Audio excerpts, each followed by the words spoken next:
Muito bem, amados. De volta aqui com vocês para nós darmos continuidade aos nossos estudos da Escola Bíblica Dominical. O nosso novo manual, a revista da Escola Bíblica, que tem por título A Importância da Palavra de Deus para o bem-estar do ser humano. Durante estas lições, estaremos conversando com vocês sobre orientações, bem como princípios bíblicos, com o intuito de buscar a preservação da qualidade de vida, isto é, da saúde integral. E hoje estaremos estudando a lição número 2, cujo tema é os efeitos da salvação na plenitude humana. O texto áureo está no versículo 17, capítulo 5, na epístola de Paulo, 2 a Coríntios, que diz assim: quem está unido com Cristo é uma nova pessoa. Acabou-se o que era velho e já chegou o que é novo.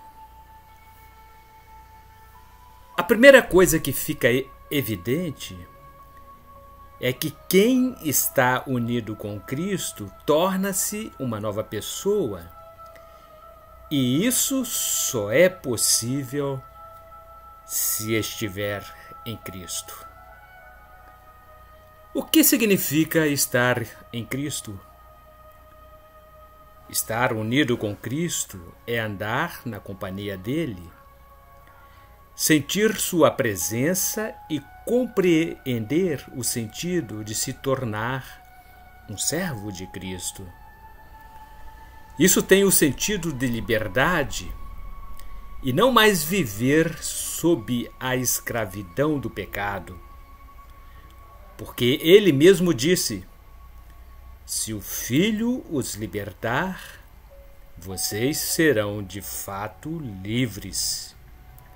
Evangelho de João, capítulo 8, versículo 36.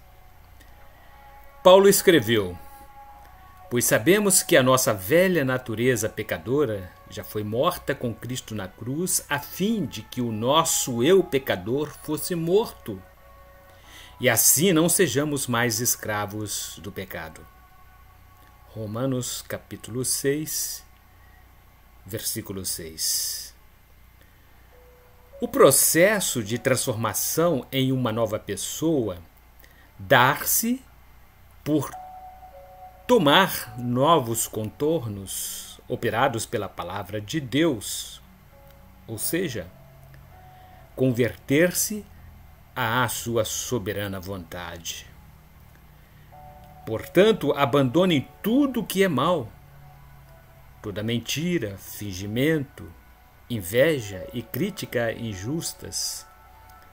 Sejam como criancinhas recém-nascidas, desejando sempre o puro leite espiritual, para que, bebendo dele, vocês possam crescer e ser salvos. Carta do apóstolo Pedro, sua primeira carta, capítulo 2, versículos 1 e 2. Isso significa dizer que acabou o que era velho e já chegou o que é novo. Ou seja, é renunciar e negar a vontade do velho homem, conforme muito bem expressou o apóstolo Paulo. Ainda assim, não sou eu quem vive, mas Cristo é quem vive em mim. E esta vida que vivo agora, eu vivo pela fé no Filho de Deus, que me amou e se deu a si mesmo por mim. Epístola de Paulo aos Gálatas, capítulo 2, versículo 20. Um novo ser foi recriado, refeito, e agora vive uma nova identidade, pois possui um novo caráter, uma nova maneira de agir e de pensar. E a verdade aplicada diz que o início da caminhada do homem que recebe a Jesus como seu único e suficiente Salvador leva-o ao processo do restauro em todo o seu ser. E os textos de referência desta lição estão nos versículos 1, 2, 10, 11, 12 e 17 do Salmo de Davi, número 51. E o versículo 1 diz: Por causa do teu amor, ó Deus, tem misericórdia de mim. Por causa da tua grande compaixão, apaga os meus pecados. Este é um salmo de Davi, escrito depois que o profeta Natã falou com ele a respeito do pecado que havia cometido contra Betseba. É um grito de Davi suplicando por ajuda. Ele implora misericórdia, visto que assumiu sua culpa por ter praticado um crime hediondo e que por isso necessitava de perdão. Seu corpo e sua alma ficaram doentes por causa do seu pecado, conforme ele expressou no versículo 8. Faze-me ouvir outra vez os sons de alegria e de felicidade, e ainda que tenhas me esmagado e quebrado, eu serei feliz de novo. O seu pecado levou-o à beira da morte. Ele disse no versículo 14: Ó Deus, meu Salvador, livra-me da morte, e com alegria eu anunciarei a tua salvação. Davi suplicou libertação daquela doença que o consumia. Seu maior desejo era livrar-se do peso da corrupção. O seu maior inimigo tinha sido ele mesmo e por isso necessitava de uma cura interior. Enquanto Deus não apagasse suas transgressões anotadas no livro divino, aquelas acusações continuariam registradas ali, assediando-lhe espiritual e fisicamente. Se suas culpas não fossem perdoadas, ele acabaria morrendo fisicamente, pois o pecado é o causador de grandes transtornos físicos e emocionais. E no versículo 2 do nosso texto de referência diz: Purifica-me de todas as minhas maldades e lava-me do meu pecado. Davi roga a Deus pedindo perdão com base na compaixão e misericórdia divina, a fim de que se sentisse liberto do seu grave pecado duplo. Ele suplicou para que os seus pecados fossem apagados e que ele mesmo, como numa imagem simbólica, fosse lavado com água e sabão até sentir-se purificado. Era esse o sentido do seu clamor, ser totalmente restaurado. A figura de linguagem empregada por Davi simbolizava o pedido de remoção das impurezas metálicas de um coração endurecido pelo pecado, mediante o processo de refinamento. Mas quem poderá aguentar o dia em que ele vier? Quem ficará firme quando ele aparecer? Pois ele será como o fogo para nos purificar, será como o sabão para nos lavar. Ele se sentará para purificar os sacerdotes, os descendentes de Levi, como quem purifica e refina a prata e o ouro no fogo. Assim eles poderão oferecer a Deus os sacrifícios que ele exige. Profeta Malaquias, capítulo 3, versículos 2 e 3. O seu erro custara-lhe muito caro. Era seu desejo parar com aquele deslize e retornar ao ponto de origem, voltar à pureza e ao estado original quando desfrutava paz em sua alma. O versículo 10 do Salmo 51 diz assim: Ó Deus, cria em mim um coração puro e dá-me uma vontade nova e firme. Deus tem poder para tomar medidas positivas para a restauração do homem velho em uma nova pessoa. Davi suplicou um coração novo. O pecado percorre todo o corpo humano e se aloja no âmago do ser. O que tu queres é um coração sincero. Enche o meu coração com a tua sabedoria. Versículo 6 do nosso texto de referência.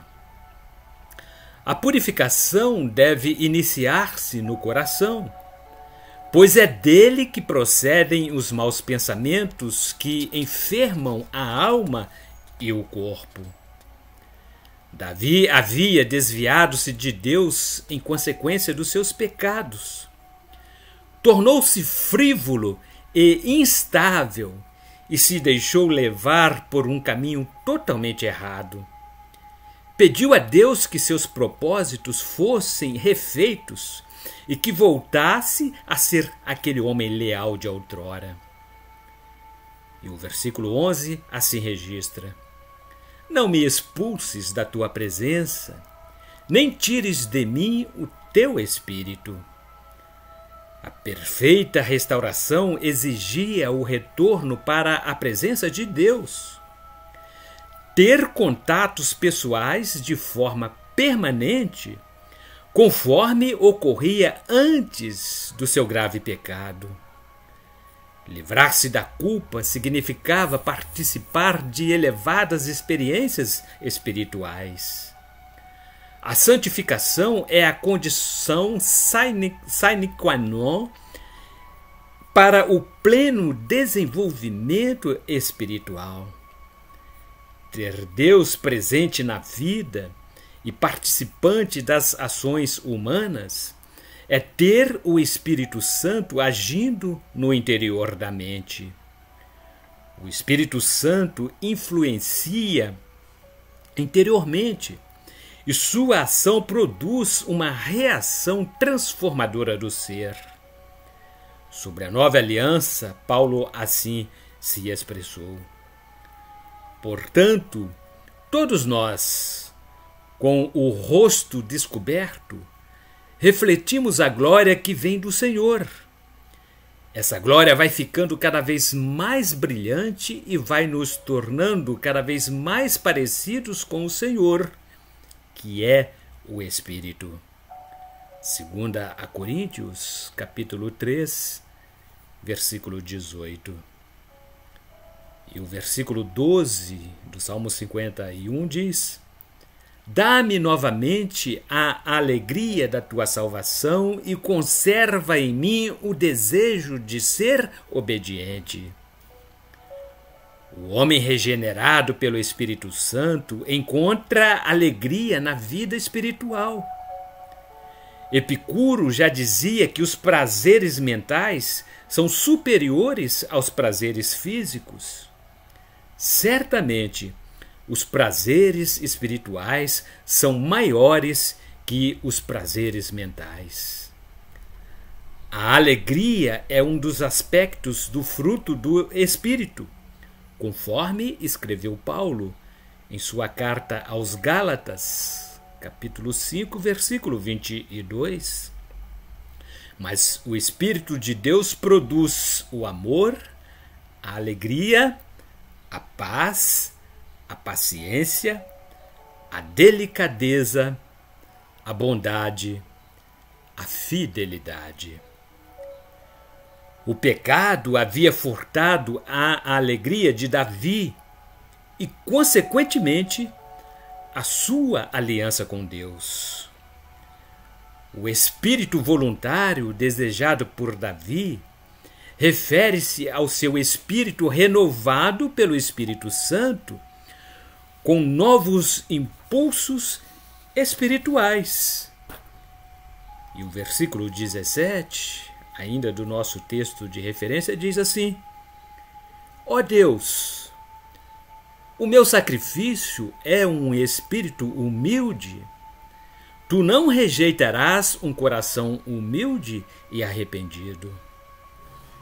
O espírito humano precisa apresentar-se a Deus com o coração verdadeiramente quebrantado, como oferta de sacrifício. O coração humilde e arrependido precisa entristecer-se por causa dos seus erros. Sem arrependimento, não pode haver reparação. É o tipo de atitude que Deus nunca desprezará. O espírito quebrantado e o coração compungido são os sacrifícios que movem o coração de Deus e Ele nunca os desamparará. Deus não requer sacrifícios que envolvam a imolação de animais, mas o que serve é ter o espírito quebrantado através do arrependimento. Ele cura os que têm o coração partido e trata dos seus ferimentos, conforme diz o Salmo 147, versículo 3. E a introdução deste nosso estudo de hoje, esta segunda lição desta série, onde nós trataremos sobre a importância da palavra de Deus, o nosso tema será a salvação e os benefícios que ela nos traz como resultado deste ato salvador na vida do ser humano.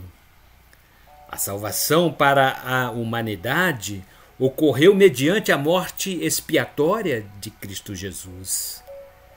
Neste estudo sobre os efeitos da salvação na plenitude humana, destacaremos dois aspectos da salvação: a justificação e a santificação. E no tópico primeiro, o título é A Grande Salvação. O verbete salvação, no estudo da teologia, chama-se soteriologia e é um conceito vitalmente importante a ser tratado pelos cristãos. A palavra tem sua origem no grego soteria e transmite a ideia de cura, de redenção, de remédio e resgate. Também vem do latim salvare, que significa salvar, e também de salus, que tem o sentido de ajuda ou saúde. Salvação na Bíblia significa livramento de um perigo, cura de enfermidades, ação ou efeito de salvar e de desvencilhar-se de situação difícil ou perigosa. Espiritualmente, é a libertação da condenação eterna, mediante a fé em Cristo, pelo resgate do gênero humano por Jesus Cristo. Através da salvação, o homem encontra a recuperação espiritual, a justificação, a santificação e a glorificação. Um dos assuntos primordiais da Epístola aos Hebreus diz respeito a Cristo Jesus, um ser infinitamente superior aos demais caminhos propostos para entrar no reino dos céus. O escritor de Hebreus descreveu sobre uma tão grande salvação ao dizer: sendo assim, como é que nós escaparemos do castigo se desprezarmos uma salvação tão grande? Primeiro, o próprio Senhor anunciou essa salvação, e depois aqueles que a ouviram nos provaram que ela é verdadeira. Epístola aos Hebreus, capítulo 2, versículo 3. Assim como Cristo é superior aos seres celestiais, a sua mensagem também é mais importante do que a dos anjos. E no subitem 1.1, o seu título é A Origem da Salvação. A salvação tem sua origem no projeto de Deus para a humanidade. Ninguém, entendimento ou inteligência alguma, serviu de auxílio para Deus elaborar o seu plano de salvação para o ser humano. Foi Ele quem esboçou o caminho da salvação, assim como Ele mesmo desenhou os contornos e os traços gerais. A Bíblia diz que, na plenitude dos tempos, Deus amou o mundo de tal maneira, quando viu uma humanidade totalmente perdida e sem direção, que enviou o seu Filho ao mundo para morrer e pagar o preço pelos pecados dos homens. Jesus aceitou o desafio e pagou a conta toda, oferecendo-nos nova vida através da salvação extensiva a toda criatura. Porque Deus amou o mundo tanto que deu o seu único Filho, para que todo aquele que nele crer não morra, mas tenha a vida eterna. Evangelho de João, capítulo 3, versículo 16.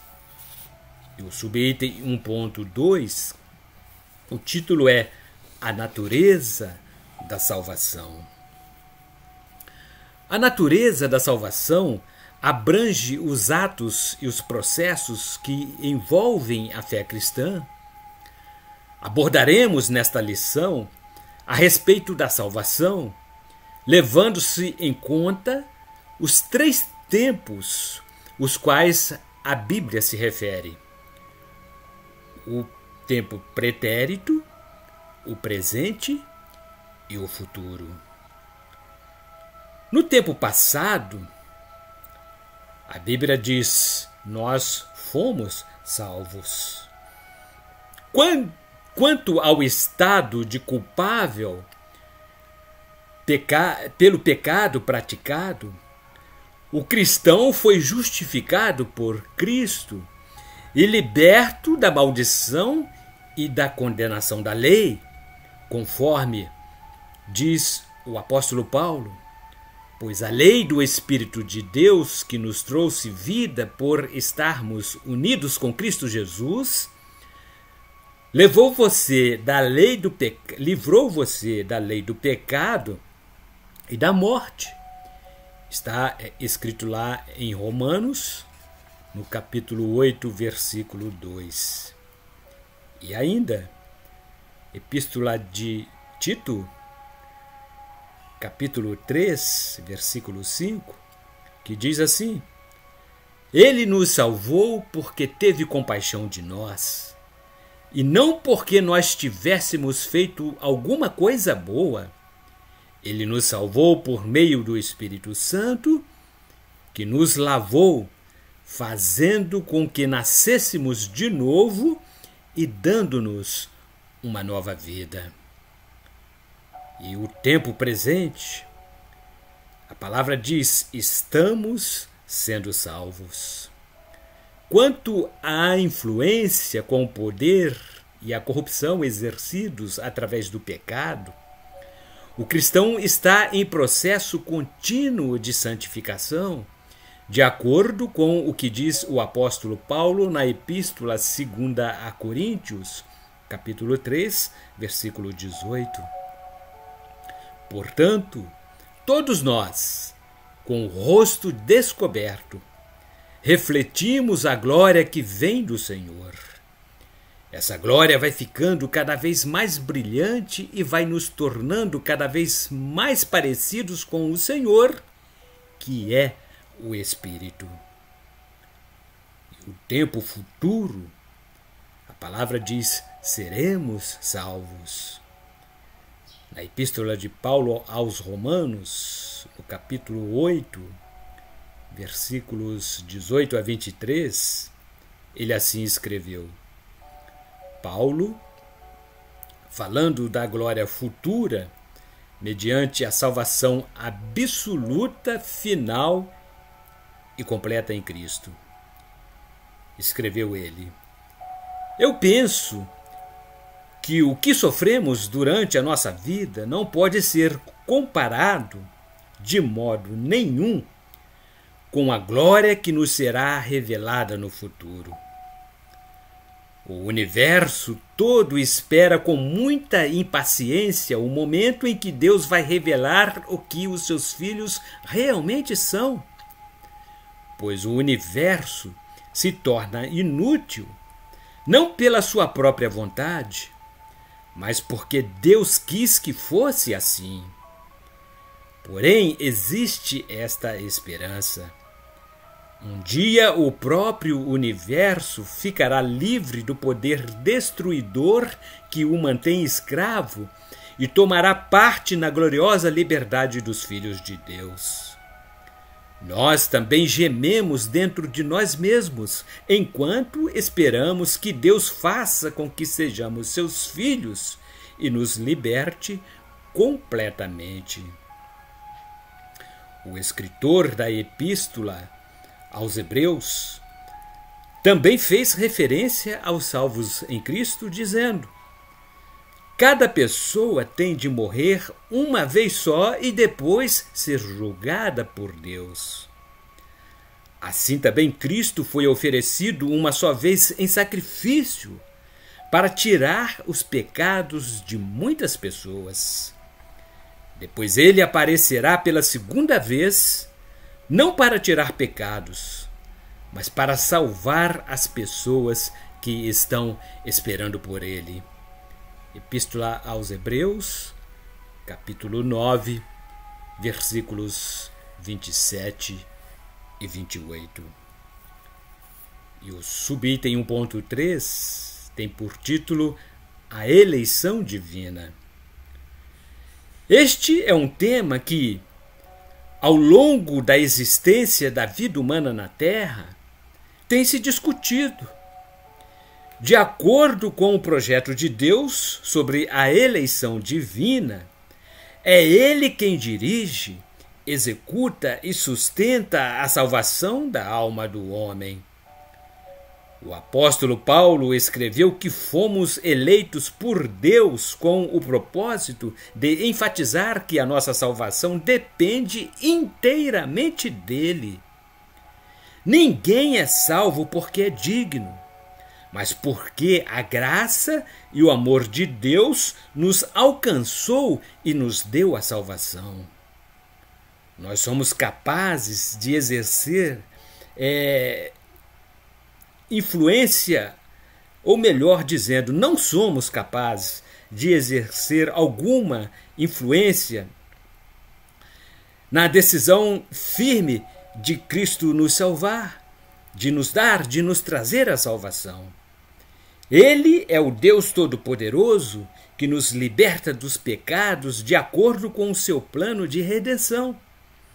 Não existe outro modo pelo qual devamos ser salvos. Esse projeto teve origem na mente atemporal de Deus muito antes de nós existirmos. Nossa mente não alcança o entendimento da razão de Deus nos aceitar, mas sabemos que, por causa do seu Filho Jesus, tornamo-nos santificados e irrepreensíveis. O verbete eleição tem sua origem no grego eklekomai e tem o sentido de selecionar para si, conforme escreveu Paulo aos Efésios, capítulo 1, versículo 4, que diz: Antes da criação do mundo, Deus já nos havia escolhido para sermos dele e por meio da nossa união com Cristo, a fim de pertencermos somente a Deus e nos apresentarmos diante dele sem culpa, por causa do seu amor por nós. Este termo não significa predestinação. Muitos dizem que Deus escolheu uns para a salvação e outros para a perdição. Todavia, a salvação da alma humana não depende de que o homem é ou possa fazer. Porém, a salvação é inteiramente pela graça e pela misericórdia de Deus, conforme diz Paulo. Deus já havia resolvido que nos tornaria seus filhos por meio de Jesus Cristo, pois este era o seu prazer e a sua vontade. Carta de Paulo aos Efésios, capítulo 1, versículo 5, e ainda 2 a Tessalonicenses, capítulo 2, versículo 13, que diz: Irmãos, sempre devemos dar graças a Deus por vocês, a quem o Senhor ama, pois Deus os escolheu como os primeiros a serem salvos pelo poder do Espírito Santo e pela fé que vocês têm na verdade, a fim de tornar vocês o seu povo dedicado a Ele. Deus ama a todos e igualmente os convida à salvação em Cristo. Não existe essa história de eleição à salvação de uns e outros não. O Senhor não demora a fazer o que prometeu, como alguns pensam. Pelo contrário, Ele tem paciência com vocês porque não quer que ninguém seja destruído, mas deseja que todos arrependam dos seus pecados.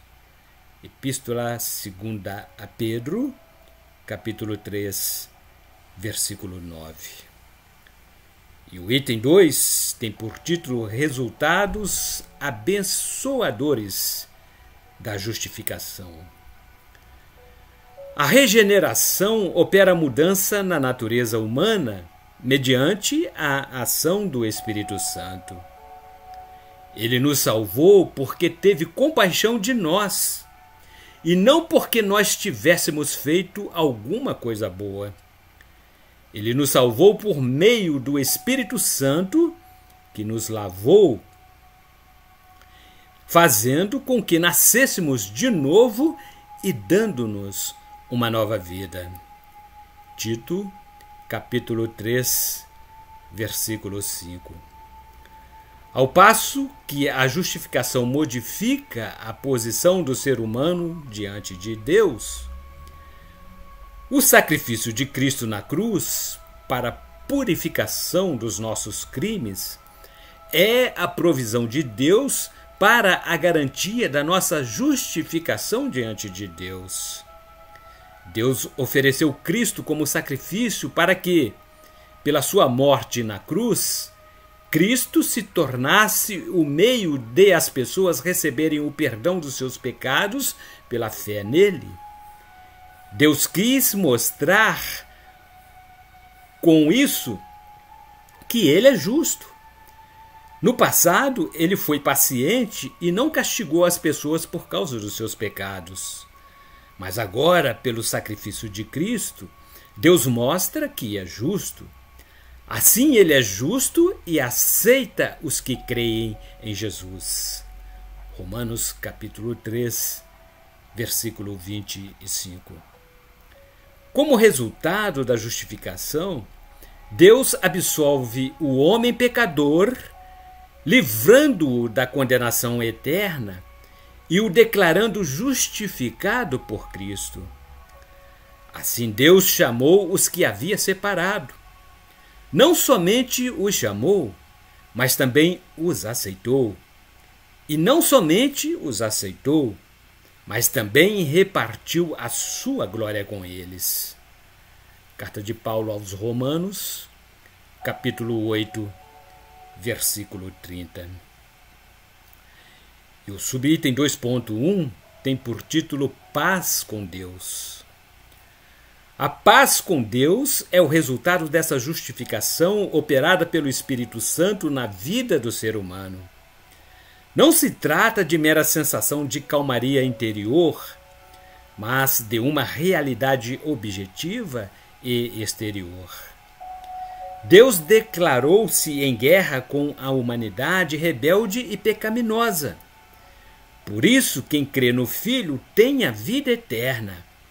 Porém, quem desobedece ao Filho nunca terá a vida eterna, mas sofrerá para sempre o castigo de Deus.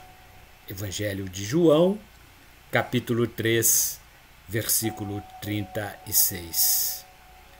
Como resultado da justificação, percebe-se o fim da batalha entre o homem pecador e Deus. Antes, vocês estavam longe de Deus e eram inimigos dele por causa das coisas más que vocês faziam e pensavam. Mas agora, por meio da morte do seu filho na cruz, Deus fez com que vocês ficassem seus amigos a fim de trazê-los à sua presença para serem somente dele, não tendo mancha nem culpa. Epístola de Paulo aos Colossenses, capítulo 1, versículos 21 e 22. Paulo descreve o fim desse conflito como resultado da reconciliação com Deus. Ele disse: tudo isso é feito por Deus, o qual, por meio de Cristo, nos transforma de inimigos em amigos dele. E Deus nos deu a tarefa de fazer com que os outros também sejam amigos dele. A nossa mensagem é esta: Deus não leva em conta os pecados dos seres humanos e, por meio de Cristo, Ele está fazendo com que eles sejam seus amigos. E Deus nos mandou entregar a mensagem que fala da maneira como Ele faz com que eles se tornem seus amigos. Portanto, estamos aqui falando em nome de Cristo, como se o próprio Deus estivesse pedindo por meio de nós. Em nome de Cristo, nós pedimos a vocês que deixem que Deus os transforme em inimigos, de inimigos em amigos dele.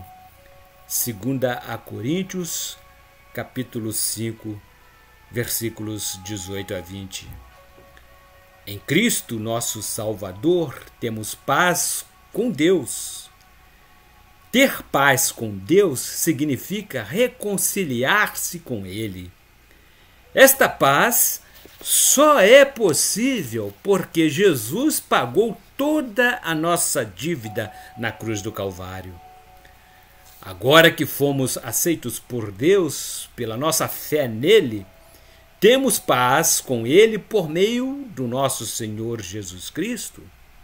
Escreveu Paulo aos Romanos, no capítulo 5, versículo 1. E o subitem 2.2 tem por título Alegria produzida pelo Espírito Santo. A alegria produzida pelo Espírito Santo resulta em contínua atitude de louvor e agradecimento a Deus, a qual flui da confiança da pessoa na soberania de Deus. E vocês seguiram o nosso exemplo e o exemplo do Senhor Jesus. Embora tenham sofrido muito, vocês receberam a mensagem com aquela alegria que vem do Espírito Santo. 1 Tessalonicenses, capítulo 1, versículo 6. A alegria é proveniente da obra salvadora de Cristo. O maior milagre e a mais excelente graça outorgada por Deus é a salvação em Cristo. É impossível ser grato a Deus pela salvação em Cristo sem experimentar a alegria proveniente da sua obra salvadora. Pedimos a Deus que vocês se tornem fortes com toda a força que vem do glorioso poder dele, para que possam suportar tudo com paciência. E agradeçam com alegria ao Pai, que os tornou capazes de participar daquilo que ele guardou no reino da luz para o seu povo. Ele nos libertou do poder da escravidão e nos trouxe em segurança para o reino do seu Filho amado. É ele quem nos liberta, e é por meio dele que os nossos pecados são perdoados. Paulo escreveu aos Colossenses, no capítulo 1, versículos 11 a 14. A alegria é proveniente da ação do Espírito Santo. No Evangelho de Lucas, capítulo 10, versículo 21, está assim registrado. Naquele momento, pelo poder do Espírito Santo, Jesus ficou muito alegre e disse: Ó Pai, Senhor do céu e da terra, eu te agradeço porque tens mostrado às pessoas sem instrução aquilo que escondeste dos sábios e dos instruídos. Sim, ó Pai, tu tiveste prazer em fazer isso. Jesus se alegrou no Espírito Santo, ou seja, foi repleto de alegria concedida pelo Espírito de Deus. E o subitem 2.3, o título é Esperança, âncora da alma. A nossa esperança como âncora da alma está fundamentada em Deus. Ele é a verdade. Suas promessas são firmes e não falham. Ele não muda seus planos a nosso respeito. Em Deus colocamos a nossa esperança, pois é um lugar seguro e imutável. É a âncora da nossa alma. Assim como a âncora do navio o prende firmemente sobre o mar. Um coração contrito e arrependido suplica que Deus o liberte dos seus pecados e recebe o perdão como providência do Deus eterno. A esperança traz encorajamento, segurança e confiança. Em Jeremias, capítulo 29, versículo 11, está escrito: Só eu conheço os planos que tenho para vocês, prosperidade e não desgraça, e um futuro cheio de esperança. Sou eu, o Senhor, quem está falando. Essa mensagem é o segredo que ele escondeu de toda a humanidade durante os séculos passados, porém, que agora ele revelou ao seu povo. O plano de Deus é fazer com que o seu povo conheça esse maravilhoso e glorioso segredo que ele tem para revelar a todos os povos. E o segredo é este: Cristo está em vocês, o que lhes dá firme esperança de que vocês tomarão parte na glória de Deus. Assim escreveu Paulo aos Colossenses, capítulo 1, versículos 26 e 27. E o tema do item 3 é a bênção da santificação. O sentido da palavra santificar é sagrar-se, tornar-se santo, separado. Usa-se tal expressão para evidenciar a diferença entre o santo e o profano, entre o especial e o vulgar. Vocês devem estar em condições de fazer a diferença entre o que é e o que não é sagrado, e entre o que é impuro e o que é puro. Livro de Levítico, capítulo 10, versículo 10. Santificar-se é separar-se para o serviço dedicado a Deus. Sejam santos, pois eu, o Senhor, sou santo. E eu os separei dos outros povos para que vocês sejam somente meus. Livro de Levítico, capítulo 20, versículo 26. A santificação é o resultado da ação do Espírito Santo na vida do homem, separando-o e o purificando para adorar e servir a Deus. Desse modo, ele nos tem dado as maravilhosas e os preciosos dons que prometeu. Ele fez isso para que, por meio desses dons, nós escapássemos da imoralidade que os maus desejos trouxeram a este mundo e pudéssemos tomar parte na sua natureza divina. Carta de 2 a Pedro, versículo 1, versículo 4. Pela santificação, o Espírito Santo aplica e agiliza a justiça e a santidade na vida do cristão com o propósito de aperfeiçoá-la. Essa santidade não o exclui do convívio social, mas a demonstra através dos relacionamentos odiernos. Portanto, quando vocês comem ou bebem ou fazem qualquer outra coisa, façam tudo para a glória de Deus. Escreveu Paulo 1 a Coríntios, capítulo 10, versículo 31. Pelo contrário, sejam santos em tudo o que fizerem, assim como Deus que os chamou é santo. Ainda 1 a Pedro, capítulo 1, versículo 15.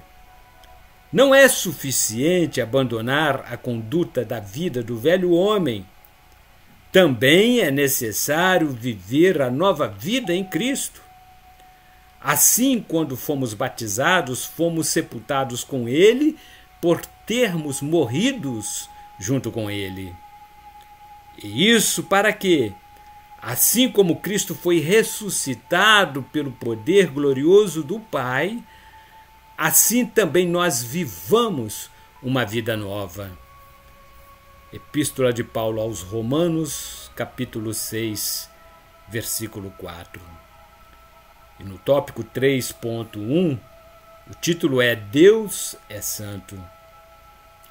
Deus é santo e as Escrituras Sagradas evidenciam esta verdade. Porque as Escrituras Sagradas dizem: sejam santos, porque eu sou santo.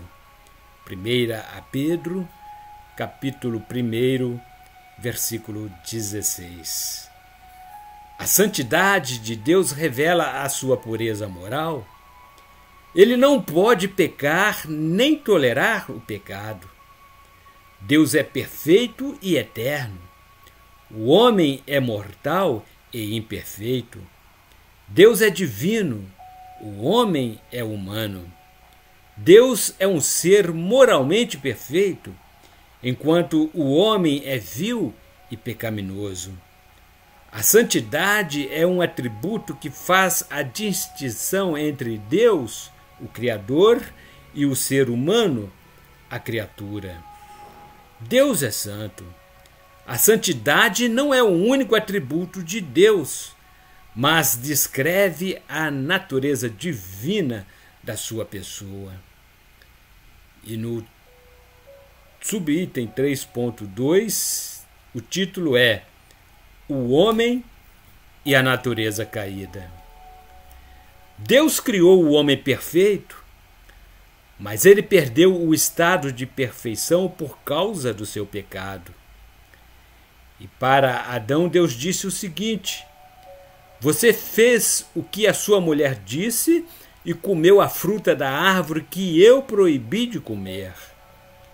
Por causa do que você fez, a terra será maldita. Você terá de trabalhar duramente a vida inteira, a fim de que a terra produza alimento suficiente para você. Ela lhe dará mato e espinhos, e você terá de comer ervas do campo. Terá de trabalhar no pesado e suar para fazer com que a terra produza alguns alimentos. Isso até que você volte para a terra, pois dela você foi formado. Você foi feito de terra e vai virar terra outra vez. Livro de Gênesis, capítulo 3, versículos 17 a 19. A partir da queda humana surgiram graves consequências e males irreparáveis para toda a raça humana. O pecado introduziu não somente a morte física, mas também a morte espiritual e destituiu o homem da sua comunhão harmoniosa com Deus. O pecado entrou no mundo por meio de um só homem, e o seu pecado trouxe consigo a morte. Como resultado, a morte se espalhou por toda a raça humana porque todos pecaram. Paulo, escrevendo aos Romanos, capítulo 5, versículo 12. Essa é a maior catástrofe já ocorrida, como efeito dramático, em consequência da desobediência do primeiro casal, considerando que Deus não criou o ser humano destinado para a morte, mas para a vida eterna. E o subitem 3.3, o título é A Obra da Santificação. Deus deu maior prova do seu amor ao prover o Cordeiro para o sacrifício capaz de remir a humanidade perdida. Ele foi escolhido por Deus antes da criação do mundo e foi revelado nestes últimos tempos em benefício de vocês. Epístola de 1 a Pedro, capítulo 1, versículo 20. O primeiro ato de Deus, após a queda de Adão e Eva, foi providenciar o sacrifício de um animal, derramar sangue de um inocente e cobrir a nudez do casal com a pele do animal sacrificado. E o Senhor Deus fez roupas de peles de animais para Adão e a sua mulher se vestirem, conforme registro do capítulo 3, versículo 21 do livro de Gênesis. O sangue é o símbolo da redenção que viria pela morte de Cristo. As vestes simbolizam o resultado dessa redenção, ou seja, a capa da salvação. Nós nos alegraremos e cantaremos um hino de louvor por causa daquilo que o Senhor, nosso Deus, fez. Ele nos vestiu com a roupa da salvação e com a capa da vitória. Somos como um noivo que põe um turbante de festa na cabeça, como uma noiva enfeitada com joias. Livro de Isaías, capítulo 61, versículo 10. E concluindo os nossos estudos de hoje, chegamos ao ponto de reflexão para dizer que Deus é o autor e o consumador de tão grande salvação. A encarnação de Cristo Jesus como Verbo divino trouxe-nos a salvação através do seu perfeito sacrifício. Como resultado da prova do amor de Deus, somos privilegiados porque alcançamos a bênção da salvação da nossa alma e, por causa dela, fomos plenamente agraciados em todas as áreas do nosso ser, corpo, alma e espírito. Cristo nos reconciliou com Deus para que possamos viver em novidade de vida. Assim, quando fomos batizados, fomos sepultados com Ele por termos morridos juntamente com Ele. E isso para que, assim como Cristo foi ressuscitado pelo poder glorioso do Pai, assim também nós vivamos uma vida nova. Romanos, capítulo 6, versículo 4. E com esta conclusão, encerramos aqui o estudo da nossa lição número 2 deste trimestre. Até a próxima semana, bons estudos e que Deus continue abençoando-os rica e poderosamente em nome de Jesus. Até lá.